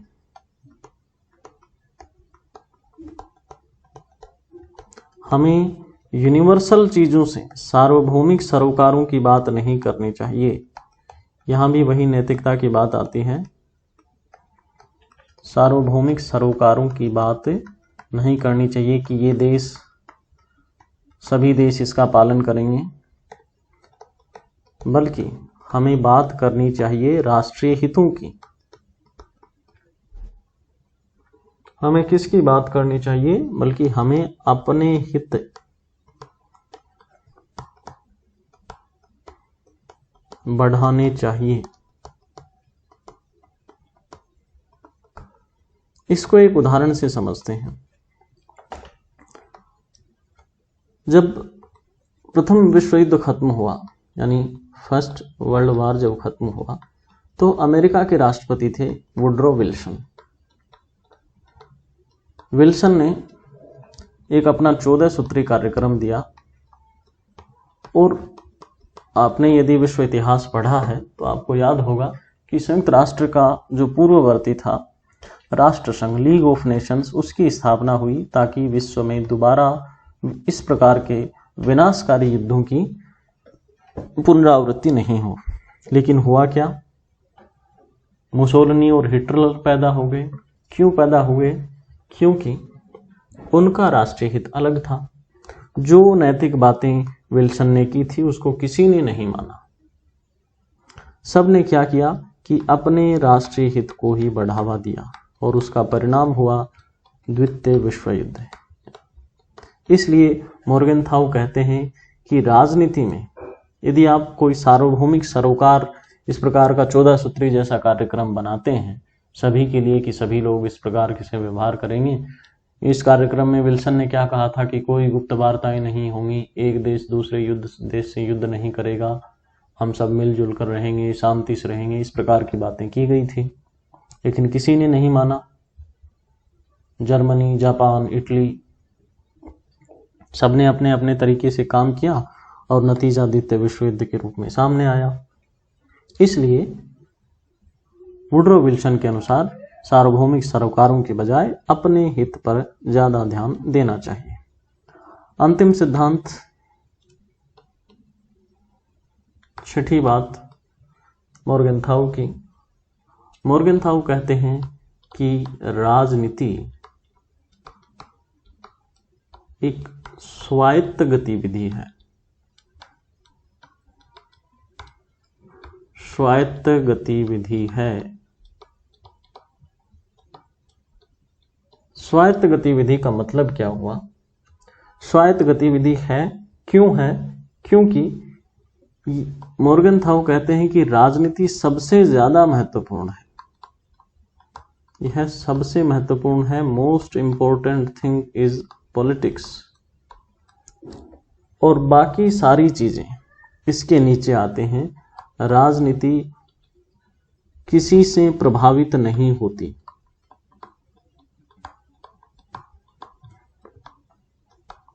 राजनीति किसी से भी, किसी दूसरी चीज से, अर्थव्यवस्था से, नैतिकता से, इन सब से प्रभावित नहीं होती है, बल्कि उनको प्रभावित करती है।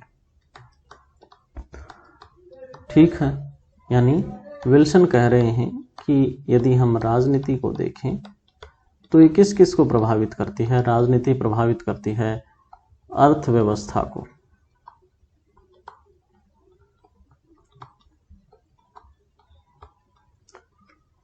राजनीति प्रभावित करती है नैतिकता को,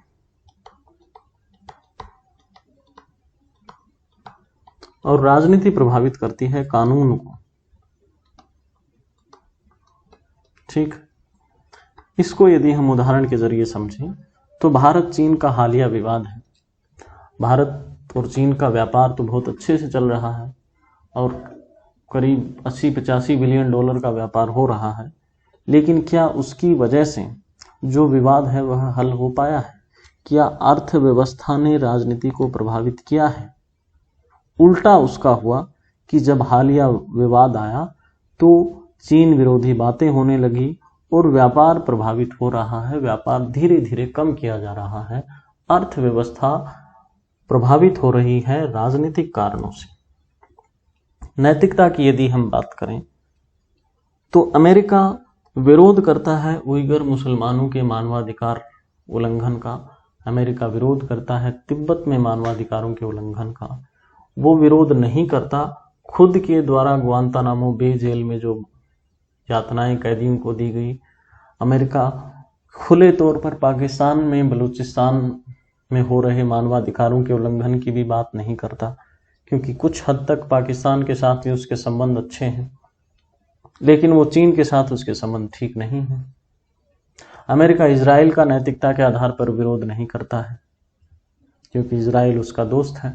सऊदी अरब का विरोध नहीं करता। तीसरा पक्ष, यदि कानून की बात करें तो आप सभी देख रहे हैं कुलभूषण जाधव का मामला। कानून के हिसाब से देखें तो कुलभूषण जाधव को आसानी से काउंसलर एक्सेस दे देना चाहिए भारतीय पक्ष को, लेकिन कितनी आनाकानी हमें झेलनी पड़ रही है पाकिस्तान की तरफ से, और बड़ी मुश्किल से वह राजी होता है। तो कभी शीशे की दीवार लगा देता है बीच में, कभी और पाकिस्तान के अधिकारी साथ में बिठा देता है, ढंग से बात नहीं करने देता। तो कानून भी जो है प्रभावित नहीं कर पाता राजनीति को, उल्टे राजनीति कानून को प्रभावित करती है। यानी अपने हित के लिए जो कानूनन सही बात है काउंसलर एक्सेस देने की, उसको भी नकार रहा है पाकिस्तान। अंतर्राष्ट्रीय न्यायालय ने कह दिया है कि काउंसलर एक्सेस दिया जाए, लेकिन पाकिस्तान नहीं मान रहा। तो ये था 6 अवधारणाएं। दोबारा एक बार आपको दिखाते हैं। पहली बात, राजनीति का मूल आधार है मानव का वस्तुनिष्ठ स्वभाव। दूसरी बात, राज्य का मूल उद्देश्य राष्ट्रीय हित। तीसरी बात, राष्ट्रीय हित हमेशा बदलते रहते हैं। चौथी बात, विदेश नीति नैतिकता से संचालित नहीं होनी चाहिए, विवेक से संचालित होनी चाहिए। पांचवी बात, विदेश नीति हितों से संचालित होनी चाहिए, सार्वभौमिक नैतिकता की बात उसमें नहीं होनी चाहिए। और छठी और अंतिम बात, राजनीति स्वायत्त गतिविधि है, सब पर डोमिनेंस रखती है, किसी और से प्रभावित नहीं होती, सबको प्रभावित करती है। ये था मॉर्गनथाउ का यथार्थवाद। अब यथार्थवाद में एक और डेवलपमेंट होता है, और अगली जो कड़ी आती है उसका नाम है नव यथार्थवाद। नव यथार्थवाद, या इसी को कहा जाता है संरचनात्मक यथार्थवाद।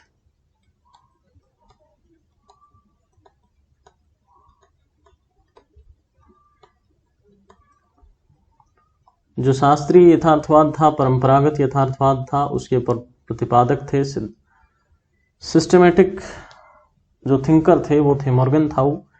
इस विचारधारा के प्रतिपादक जो हैं वो हैं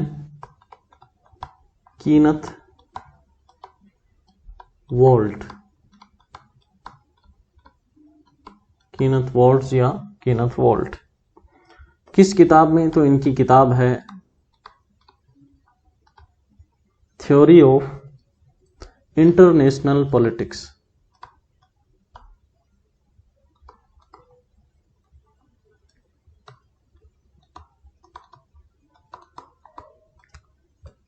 फिर किस समय ये अपने विचार दे रहे हैं, संदर्भ क्या था विचारों का?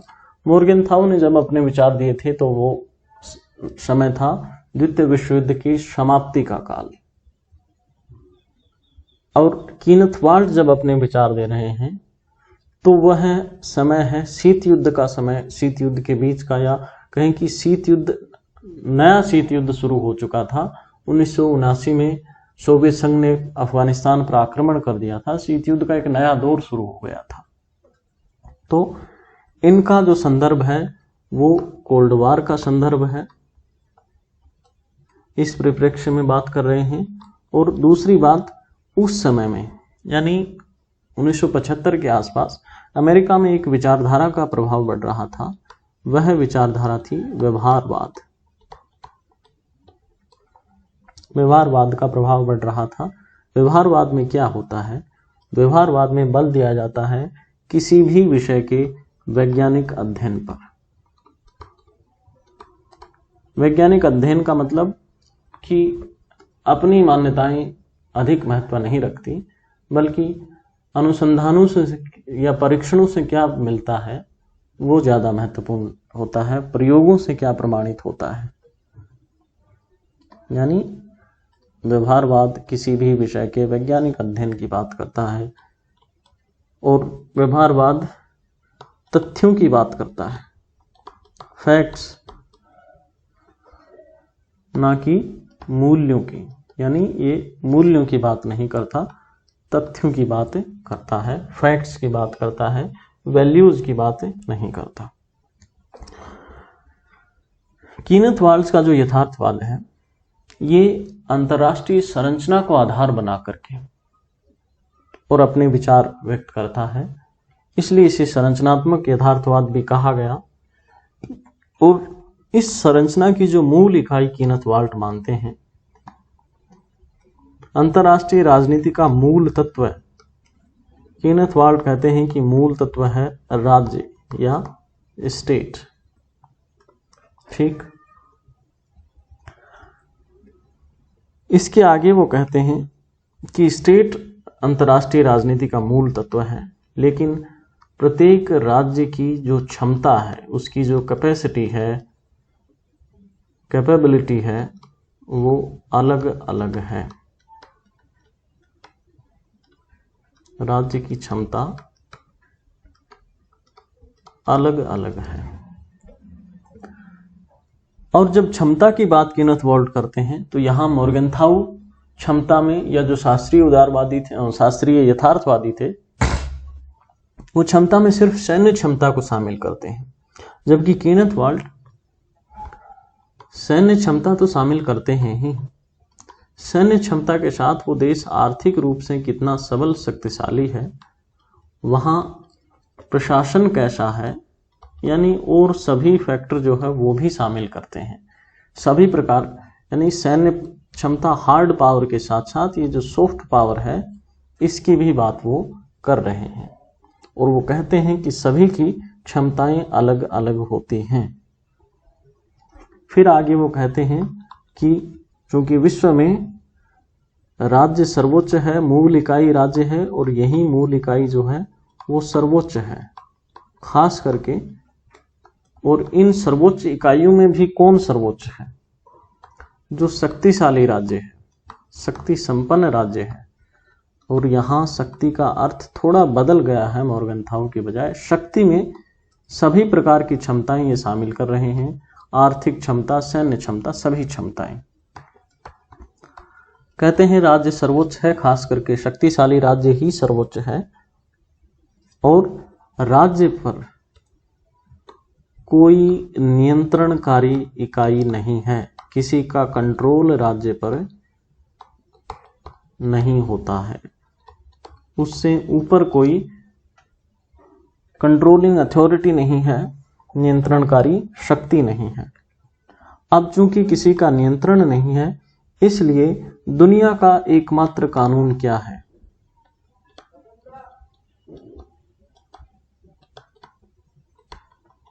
एकमात्र कानून या नियम क्या है? वह नियम है शक्ति राजनीति या पावर पॉलिटिक्स। शक्ति का जितना संवर्धन होगा उतना ही राज्य शक्तिशाली होगा, उतनी ही हायरार्की बढ़ती जाएगी, सर्वोच्चता बढ़ती जाएगी। फिर आगे कीनेथ वाल्ट कहते हैं कि राज्यों के जो फंक्शंस हैं वो समान हैं। अब फंक्शंस या कार्य समान हैं, और फंक्शंस में वो किनको शामिल करते हैं? फंक्शंस में शामिल करते हैं कानून व्यवस्था बनाए रखना और सुरक्षा को, security and law and order. लेकिन यहाँ फिर वो क्षमता की बात करते हैं। सभी राज्यों के फंक्शंस या सभी राज्यों के कार्य समान हैं, लेकिन उनकी क्षमताएं अलग अलग हैं। कोई राज्य किस स्तर तक इन कार्यों का संपादन करता है वो उनकी क्षमता पर निर्भर करता है, और सभी की क्षमताएं अलग अलग हैं।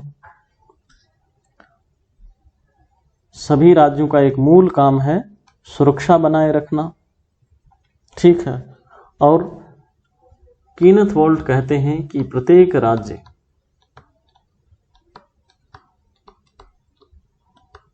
अपनी सुरक्षा के लिए चिंतित रहता है।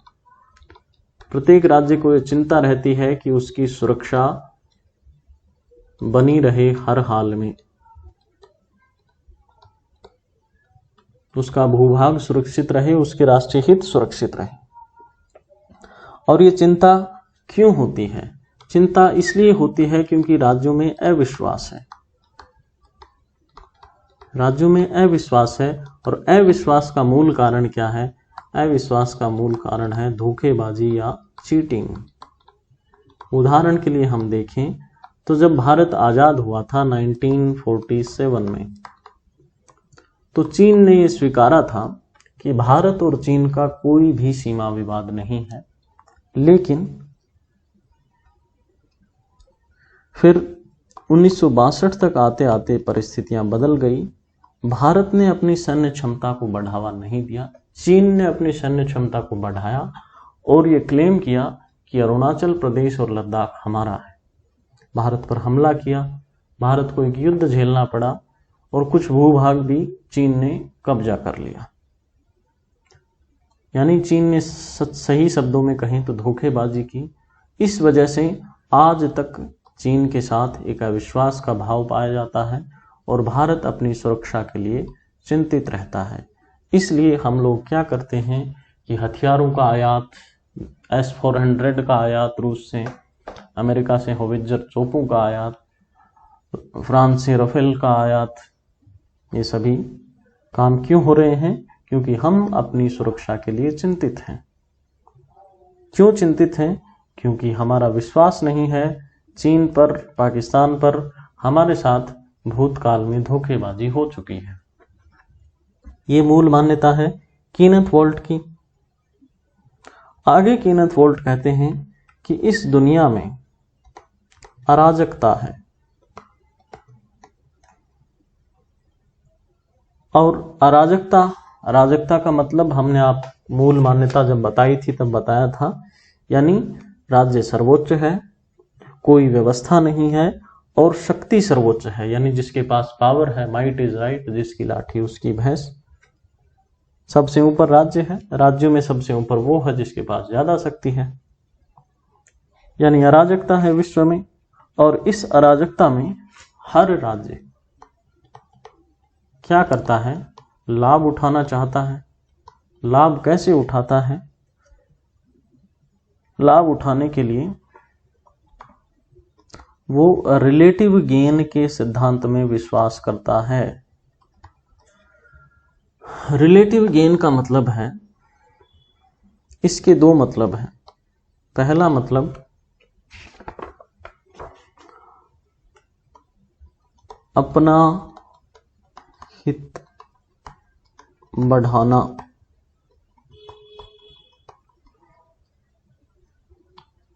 और इसका दूसरा मतलब है दूसरे का हित पूर्ति का विरोध करना। यानी ये दो लाइन हैं,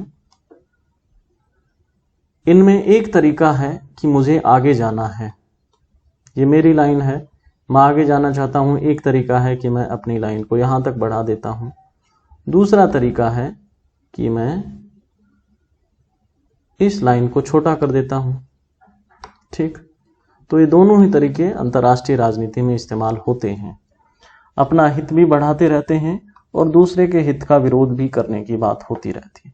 उदाहरण के लिए समझें कि संयुक्त राष्ट्र की जो सिक्योरिटी काउंसिल है, सुरक्षा परिषद है, भारत चाहता है कि उसे स्थायी सदस्यता दे दी जाए, लेकिन चीन उस परिषद का स्थायी सदस्य है और वह विरोध करता रहता है कि भारत के हित की पूर्ति नहीं हो। यानी भारत अपने हित बढ़ाने की कोशिश कर रहा है, लेकिन चीन ये लगातार कोशिश कर रहा है कि भारत का हित की पूर्ति नहीं होने पाए। तो ये थी अराजकता की स्थिति, यानी अराजकता में हर राज्य रिलेटिव गेन, इसे हिंदी में कहें तो सापेक्षिक लाभ की कोशिश करता है। अब यहां एक बात महत्वपूर्ण है कि अराजकता शब्द का इस्तेमाल मोर्गेनथाउ ने नहीं किया, कीनथ वाल्ट ने ही किया है। हालांकि उसकी भी बातें यथार्थवाद की मूल मान्यता के अनुरूप ही हैं, लेकिन यदि शब्द के अनुसार हम देखें तो अराजकता शब्द या अनार्की शब्द का इस्तेमाल मोर्गेनथाउ ने नहीं किया, कीनथ वाल्ट ने किया है। चलिए आगे चलते हैं। अगली मान्यता है कीनथ वाल्ट की। कीनथ वाल्ट यहां बैलेंस ऑफ पावर की बात कर रहे हैं और कह रहे हैं कि जो शीत युद्ध का समय था, शीत युद्ध का समय यानी कि दूसरे विश्व युद्ध की समाप्ति के बाद से और सोवियत संघ के विघटन तक, उस समय दुनिया द्विध्रुवीय थी, दो महाशक्तियां थी दुनिया में, और वह समय ये कहते हैं कि ज्यादा स्थायी था।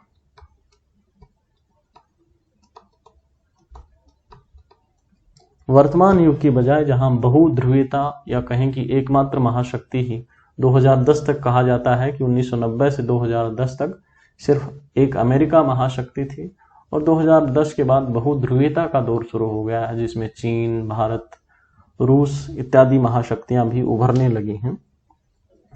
तो कीनथ वाल्ट कहते हैं कि शीत युद्ध का दौर ज्यादा स्थायी था क्योंकि बैलेंस ऑफ पावर, शक्ति संतुलन बना हुआ था। आगे कीनथ वाल्ट के बारे में अन्य लोगों के क्या विचार हैं। कीनथ वाल्ट का जो यथार्थवादी विचार है उसको कहा जाता है डिफेंसिव रियलिज्म, रक्षात्मक यथार्थवाद। कीनथ वाल्ट के यथार्थवादी विचार को डिफेंसिव रियलिज्म या रक्षात्मक यथार्थवादी विचार कहा जाता है।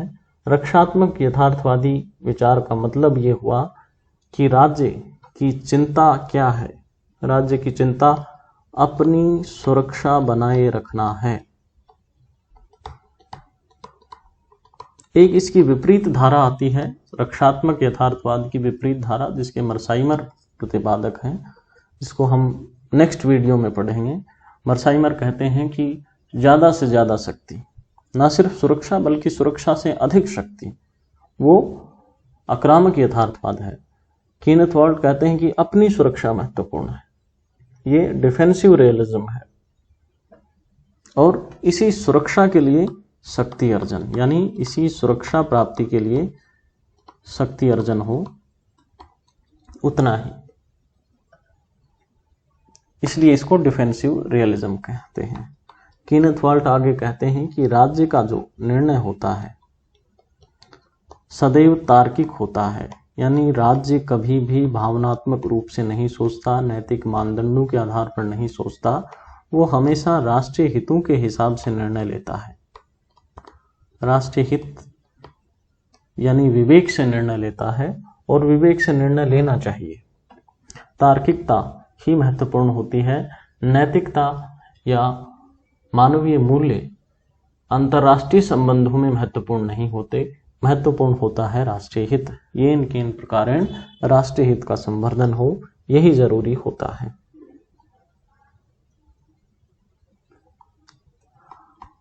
यहाँ विश्व व्यवस्था के बारे में और टिप्पणी वो करते हैं कि अविश्वास क्यों है, राज्यों में परस्पर अविश्वास क्यों है, क्योंकि हम राज्यों के इरादों को भांप नहीं पाते हैं, उनके इरादों का हम पता नहीं लगा पाते।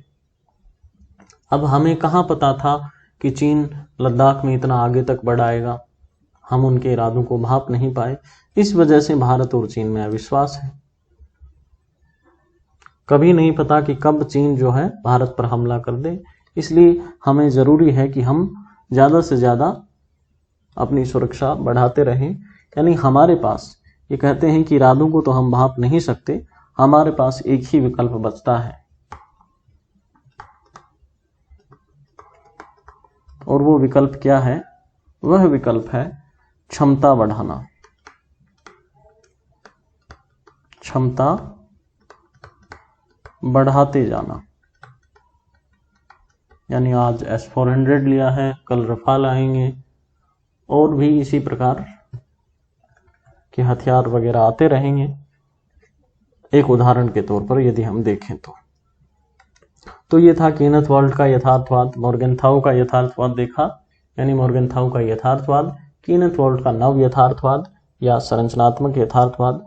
अब चूंकि दोनों की बातों को हम कंसाइज करते हुए उनमें समानता और डिफरेंस हम देख लेते हैं, क्योंकि जब सुनते हैं तो एक ही जैसी बातें लगती हैं, तो फिर नव यथार्थवाद नाम उसका क्यों पड़ा, यथार्थवाद में ही अगला विचारक क्यों नहीं कहा गया कीनेथ वॉल्ट को, तो इसके क्या कारण है। तो सबसे पहले हम बात करते हैं कि दोनों में समानता क्या है, नव यथार्थवाद और यथार्थवाद की क्या समानता है। तो वही मूल बिंदु समान होंगे, यानी यथार्थवादी हो चाहे नव यथार्थवादी, सभी के केंद्र में रहता है राज्य। वैश्विक संगठनों की बात ये नहीं कर रहे हैं, संयुक्त राष्ट्र संघ की बात नहीं करते, यूरोपियन यूनियन की बात नहीं करते, ये बात करते हैं राज्य की। राज्य केंद्रित विचार होते हैं। दूसरी बात, ज्यादा से ज्यादा शक्ति अर्जन, ये बात करते हैं शक्ति राजनीति की, पावर पॉलिटिक्स। शक्ति का अर्थ मॉर्गेनथाउ से और कीनेथ वॉल्ट तक बदल जाता है, लेकिन मुद्दे में यही रहता है कि ज्यादा से ज्यादा शक्ति हासिल की जाए। फिर अराजकता, हालांकि मॉर्गेनथाउ खुद इस शब्द का इस्तेमाल नहीं करते, लेकिन उनके शब्दों के भाव यही हैं कि दुनिया चूंकि राज्य केंद्रित है, कोई नियामक संस्था नहीं है, इसलिए विश्व में अराजकता है। और कीनेथ वॉल्ट तो स्पष्ट रूप से कहते हैं कि विश्व अराजकता पूर्ण है। चौथी बात, आत्मरक्षा, यानी हर यथार्थवादी मानता है कि कोई भी वैश्विक संगठन आपकी रक्षा नहीं करेगा, आपकी रक्षा आपको खुद करनी होगी, यानी अपना हाथ जगन्नाथ, खुद की रक्षा खुद ही करनी है, किसी के भरोसे नहीं करनी, दूसरे के कंधे पे बंदूक हम नहीं चला सकते, ऐसा सभी यथार्थवादी मानते हैं। और पांचवी बात कि किसी भी प्रकार से अपना अस्तित्व खत्म नहीं होना चाहिए, अस्तित्व पर कोई खतरा नहीं हो, ये यथार्थवाद की मूल मान्यता है। ये समानता है कीनेथ वॉल्ट और मॉर्गेनथाउ की, यथार्थवाद और नव यथार्थवाद की। अब ये समानता हुई, इसके आगे हम बात करते हैं मतभेद के बिंदु कौन से हैं। मतभेद के बिंदुओं की यदि हम बात करते हैं तो एक तरफ मॉर्गेनथाउ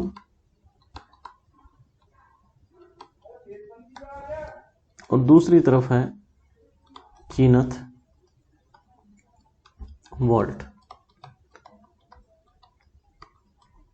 सबसे पहले मॉर्गेनथाउ की बात करते हैं। मॉर्गेनथाउ कहते हैं कि मानव स्वभाव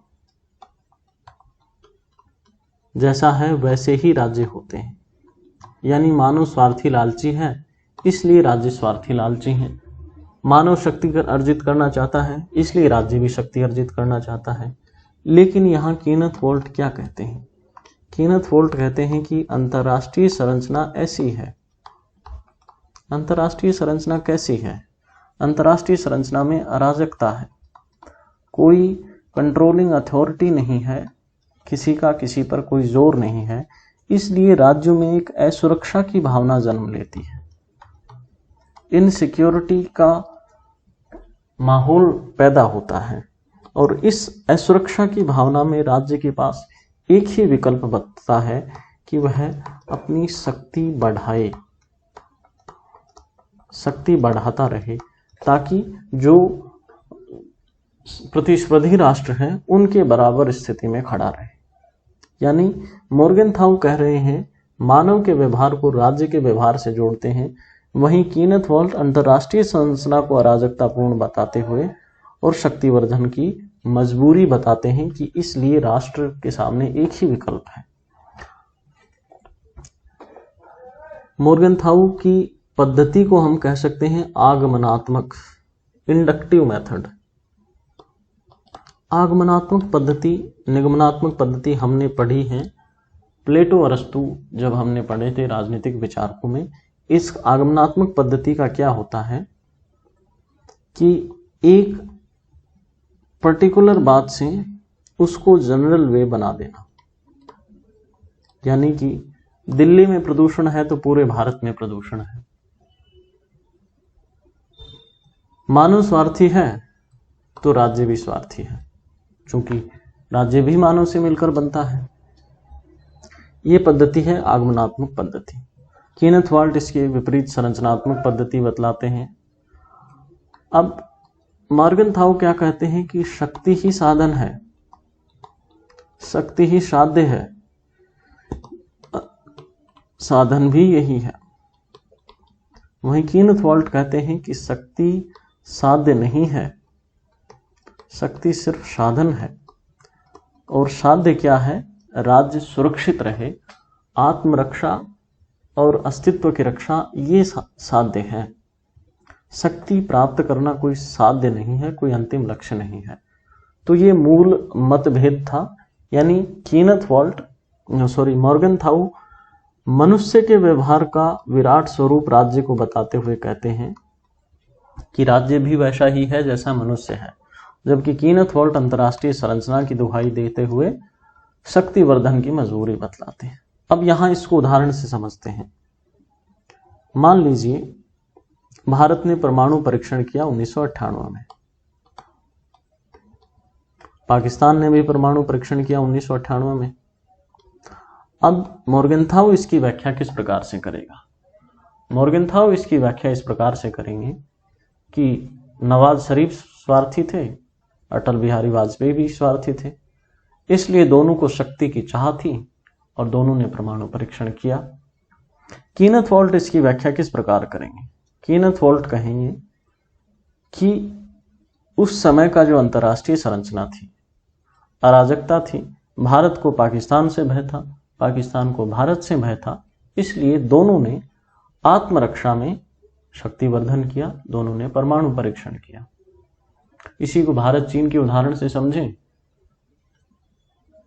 तो यहां कहा जाएगा कि मोदी और जिनपिंग दोनों जो है स्वार्थी व्यक्ति हैं और दोनों अपने जलवे दिखाना चाहते हैं दुनिया में, इसलिए लड़ाई कर रहे हैं। वहीं कीनेथ वॉल्ट कहेंगे कि अराजकता है दुनिया में, अपनी सुरक्षा को बढ़ावा देने के लिए ये सब कार्य हो रहे हैं, सारा संघर्ष जो है इसी वजह से हो रहा है। तो ये था यहां तक का यथार्थवाद और नव यथार्थवाद का विचार। इसके आगे यथार्थवाद में कुछ बिंदु और हैं, वो हम अगले वीडियो में देखेंगे। आज का क्लास यहीं समाप्त होती है। बहुत बहुत धन्यवाद।